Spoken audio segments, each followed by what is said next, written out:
साल 2003 उत्तराखंड के पौड़ी गढ़वाल एरिया में अंकिता भंडारी पैदा हुई थी।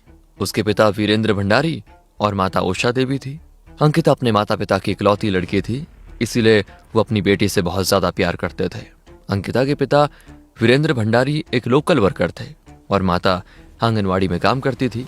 इस परिवार की आर्थिक स्थिति उतनी अच्छी नहीं थी और ये बात अंकिता बखूबी जानती थी, इसीलिए वो अपनी पढ़ाई में कोई कॉम्प्रोमाइज नहीं करती थी और खूब मेहनत करती थी ताकि वो अपने परिवार का जीवन सुधार सके। अंकिता पढ़ाई लिखाई में बहुत होशियार थी। स्कूल में सभी टीचर्स उसे पसंद करते थे। 12वीं खत्म होने के बाद उसने होटल मैनेजमेंट का कोर्स करने का सोचा। परिवार की स्थिति इतनी अच्छी नहीं थी, लेकिन उसके बावजूद उसके पिता ने अंकिता का सपना पूरा करना चाहा। पिता ने अंकिता का होटल मैनेजमेंट कोर्स के लिए दाखिला किया। अंकिता ने फिर जाके 2019 में अपना होटल मैनेजमेंट का कोर्स खत्म किया। इसके बाद होटल मैनेजमेंट से रिलेटेड जॉब ढूंढ रही थी वो, लेकिन फिर आया 2020 में कोविड की महामारी। कोविड की वजह से सभी होटल्स और हॉस्पिटैलिटी इंडस्ट्री बंद हो गई थी, जिस वजह से अंकिता को कहीं भी जॉब नहीं मिली। कोविड खत्म होने के बाद भी उसने जॉब ढूंढा, लेकिन उसे कहीं जॉब नहीं मिली। 2 साल वो घर पर बैठी थी बिना जॉब के। फिर जाके 2022 अगस्त में उसे एक कॉल आया और कॉल वरंतारा रिजॉर्ट से था, जो उत्तराखंड में ही था। वहां उसे रिसेप्शनिस्ट की जॉब ऑफर हुई। वरंतारा रिजॉर्ट के मालिक पुरकित आर्य ने खुद उसे जॉब का ऑफर दिया था। जॉब मिलने के बाद अंकिता बहुत खुश थी। उसका परिवार भी खुश था, क्योंकि उन्हें भी लगने लगा कि उनकी परिस्थिति थोड़ी ठीक हो जाएगी। उसे जॉब और सैलरी ठीक लगी, लेकिन उसे एक बात की चिंता थी कि रिजॉर्ट उसके घर से काफी दूर था, बल्कि वो मेन शहर के अंदर जंगलों में था, तो रोज आना जाना नामुमकिन था। लेकिन उसके बॉस पुलकित ने उसे कहा कि वो वहीं रह सकती है। वो उसे रूम का इंतजाम करके देगा ताकि उसे रोज आना जाना नहीं पड़े और उसके ट्रैवलिंग के पैसे भी बचेंगे। ये सुनकर उसके परिवार और खुद अंकिता ने इस जॉब को एक्सेप्ट कर लिया और उसने उसी दिन जॉब को ज्वाइन कर लिया, यानी 20 अगस्त 2022 को उसने जॉब ज्वाइन की। जैसे ही उसने जॉब ज्वाइन किया, शुरू में सब कुछ सही चल रहा था। अंकिता अपना काम को एंजॉय कर रही थी। अंकिता रिजॉर्ट के स्टाफ मेंबर्स के साथ घुल मिल गई थी। उनके वहां नए दोस्त भी बन गए थे। उसका बॉस पुलकित आर्य उसका बहुत ही अच्छा ध्यान रख रहा था। भले ही वो अपने घर परिवार से दूर थी, लेकिन उसे यहाँ पे किसी भी चीज की कोई कमी महसूस नहीं हो रही थी। वो रोज उठती, अपना काम करती और रात को अपने परिवार से बात करके सो जाती। उसका ये रूटीन बन गया था। लेकिन फिर एक दिन सब बदल गया। 18 सितंबर को अंकिता आखिरी बार काम पर आई थी और उसके बाद अंकिता नजर ही नहीं आई। उसके बाद किसी ने अंकिता को नहीं देखा था। सभी हैरान थे कि 19 साल की लड़की भला कहां गई। वहां के स्टाफ और उसके दोस्त बौखला गए और उन्होंने उसके मालिक पुलकित को कॉल करके ये बातें बताई। जैसे ये बात रिजॉर्ट के मालिक पुलकित को मिली, वो तुरंत ही पहले रिजॉर्ट आया। उसने रिजॉर्ट के आसपास देखा और जब अंकिता नहीं मिली तो पुलकित सीधे पुलिस स्टेशन गया और वहां जाके उसने अंकिता के मिसिंग होने की रिपोर्ट लिखवा दी और पुलिस को यह कहा कि अंकिता अपना शिफ्ट खत्म करके आज काम पे नहीं आई है। उसका फोन भी बंद आ रहा है और वो उसके रूम में भी नहीं है। रिपोर्ट लिखने के बाद पुलिस ने कोई एक्शन नहीं लिया, ये कहकर कि लड़की बालिग है और यहीं कहीं गई होगी, वापस आ जाएगी शाम तक। पुलिस ने वेट करने को कहा। पुलकित पुलिस स्टेशन से निकला और इसके बाद पुलकित ने तुरंत ही अंकिता के पिता वीरेंद्र भंडारी को कॉल किया और बताया कि अंकिता आज सुबह से काम पर नहीं आई है। पुलकित ने उसके पिता को कहा और आश्वासन दिया कि वो अपनी ओर से ढूंढने की पूरी कोशिश कर रहा है। जैसे ही अपनी बेटी के लापता होने की बात उसके पिता ने सुनी, वो बौखला गए और ये बात सुनकर बड़े डर भी गए थे। जिसके बाद वो तुरंत ही पुलिस स्टेशन पहुंचे।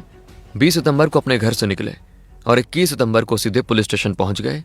वहां उन्होंने वैभव प्रताप सिंह को अंकिता के मिसिंग होने की रिपोर्ट लिखवा दी। वैभव प्रताप सिंह ने इस बार भी कोई एक्शन नहीं लिया। अंकिता के पिता 8 घंटे वहीं पे बैठे हुए थे, लेकिन पुलिस ने इस बात को नजरअंदाज कर दिया। फिर जाके अंकिता के पिता खुद अपनी बेटी को ढूंढने निकल पड़े। उन्होंने लोगों को अपनी बेटी की तस्वीर दिखाई, लेकिन कोई सुराग नहीं मिला।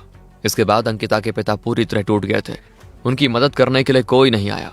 फिर जाके अंकिता के पिता को एक कॉल आया और वो कॉल था अंकिता के खास दोस्त पुष्पदीप का। अंकिता और पुष्पदीप पहले से अच्छे दोस्त थे और अंकिता उसे हर एक बात बताती थी। वो दोनों रोज बात करते थे।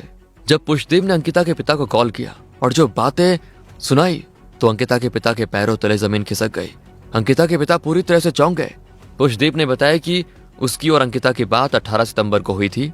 उसके बाद उन दोनों के बीच कोई बातचीत नहीं हुई। जब आखिरी बार उन दोनों की बातचीत हुई, तब अंकिता बड़ी परेशान लग रही थी और उसके पहले अंकिता ने बताया था कि रिजॉर्ट में कुछ बहुत ही गलत हो रहा है और अंकिता के साथ भी गलत किया जा रहा है। अंकिता बड़ी परेशान थी, रिजॉर्ट के मालिक पुलकित ने अंकिता को वीआईपी गेस्ट्स को एक्स्ट्रा सर्विसेज देने की बात की। एक्स्ट्रा सर्विसेज यानी कि प्रोस्टिट्यूशन। अंकिता ने इस बात के लिए साफ मना कर दिया था। यही नहीं, पुलकित ने अंकिता को 10,000 रुपए भी ऑफर किए थे, ये सोचकर कि गरीब लड़की है, पैसे के लालच में आ जाएगी। लेकिन अंकिता उनके सामने चट्टान की तरह खड़ी थी और उसने सिर्फ मना किया। यही नहीं, पुष्पदीप ने यह भी बताया कि रिजॉर्ट का मैनेजर अंकित गुप्ता, जो पुलकित आर्य का ही दोस्त था, उसने अंकिता को किस करने की भी कोशिश की थी। और जब अंकिता ने उसे धक्का मारा तब अंकित गुप्ता अंकिता पर भड़क गया था। पुष्पदीप ने वो सारे चैट्स अंकिता के पिता को भेजे जो उसके और अंकिता के बीच बातचीत हुई थी। ये सारे प्रूफ अब पुलकित के खिलाफ थे, जो खुद अंकिता के पिता के सामने अंकिता को ढूंढने की एक्टिंग कर रहा था। अंकिता के पिता ने ये सारे एविडेंस लिए और सीधे पुलिस स्टेशन गए। लेकिन इस बार भी उनकी कोई बात नहीं सुनी गई। और इस बार इसलिए नहीं सुनी गई क्योंकि पुलकित आर्य भी नेता विनोद आर्य का बेटा था, तो पुलिस ने इस वजह से कोई एक्शन नहीं लिया। और रिपोर्ट्स के मुताबिक पुलकित पहले से ही वैभव प्रताप सिंह के टच में था। दिन बीत रहा था और 19 साल की बच्ची का कोई पता नहीं चल रहा था। 4 दिन हो गए थे, लड़की का कोई अता पता नहीं था। धीरे धीरे बात मीडिया और सोशल मीडिया पर आने लगी। लोग सड़कों पर उतरने लगे। लोगों ने पुलिस स्टेशन के बाहर प्रोटेस्ट करना शुरू किया। लोगों का गुस्सा बढ़ता जा रहा था। यही सवाल था कि भला अब तक इस केस का कोई नतीजा क्यों नहीं निकला और भला अब तक कोई एक्शन क्यों नहीं लिया गया।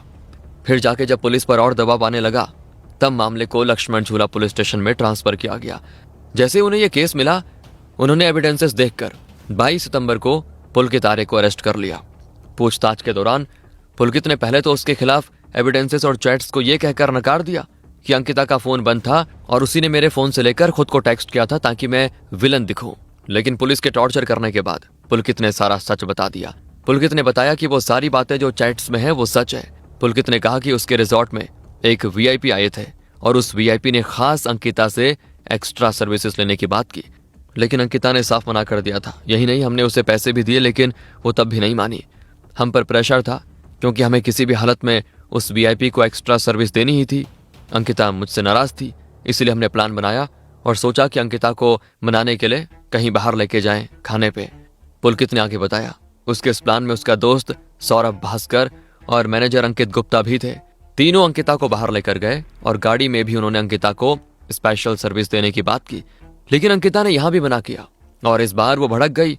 उसने कहा कि वो सबके बारे में और वनतारा रिजॉर्ट में हो रहे काले कारनामों के बारे में सबको बताएगी।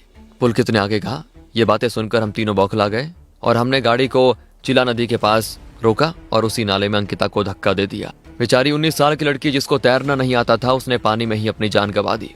इसके बाद तीनों वापस ऐसे लौटे जैसे कुछ हुआ ना हो और पुलकित पर शक ना हो, इसीलिए वो दूसरे दिन पुलिस स्टेशन भी गया और अंकिता के पिता को भी बताया ताकि उस पर कोई सवाल ना करे।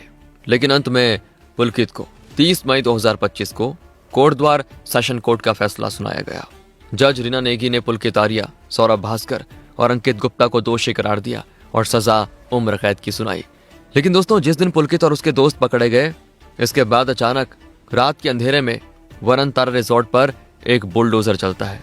सरकार ने कहा ये बुलडोजर जस्टिस है, हम इलीगल प्रॉपर्टी तोड़ रहे हैं। लेकिन सवाल यह है कि बुलडोजर ने तोड़ा क्या? बुलडोजर ने वही कमरा तोड़ा जहां पे अंकिता रहती थी, वही कमरा जहां उसे बांध के रखा गया था। फॉरेंसिक एक्सपर्ट्स का कहना है कि उस कमरे में फिंगरप्रिंट्स हो सकते थे, डीएनए सैंपल्स हो सकते थे, शायद वो रजिस्टर भी हो सकता था जिसमें वीआईपी की एंट्री होती। जब बुलडोजर चला तो सिर्फ दीवारें नहीं टूटती, उस वीआईपी तक पहुंचने का रास्ता भी तोड़ दिया गया। जेसीबी ड्राइवर दीपक ने बाद में गवाही दी कि वहां लोकल एमएलए रेनू बिष्ट मौजूद थी। उन्होंने इंस्ट्रक्शंस दिए थे कि कौन सा हिस्सा तोड़ना है। अंकिता के पिता चीख कर रह गए कि जस्टिस नहीं, ये एविडेंस टैंपरिंग है, पर उनकी कोई सुनने वाला नहीं था। अब सवाल यह है कि असल में वो वीआईपी था कौन जिसकी वजह से एक 19 साल की बेटी की जान गई? और आपकी राय में क्या पुलकित, सौरभ और अंकित को फांसी की सजा देनी चाहिए थी? कमेंट करके बताइए।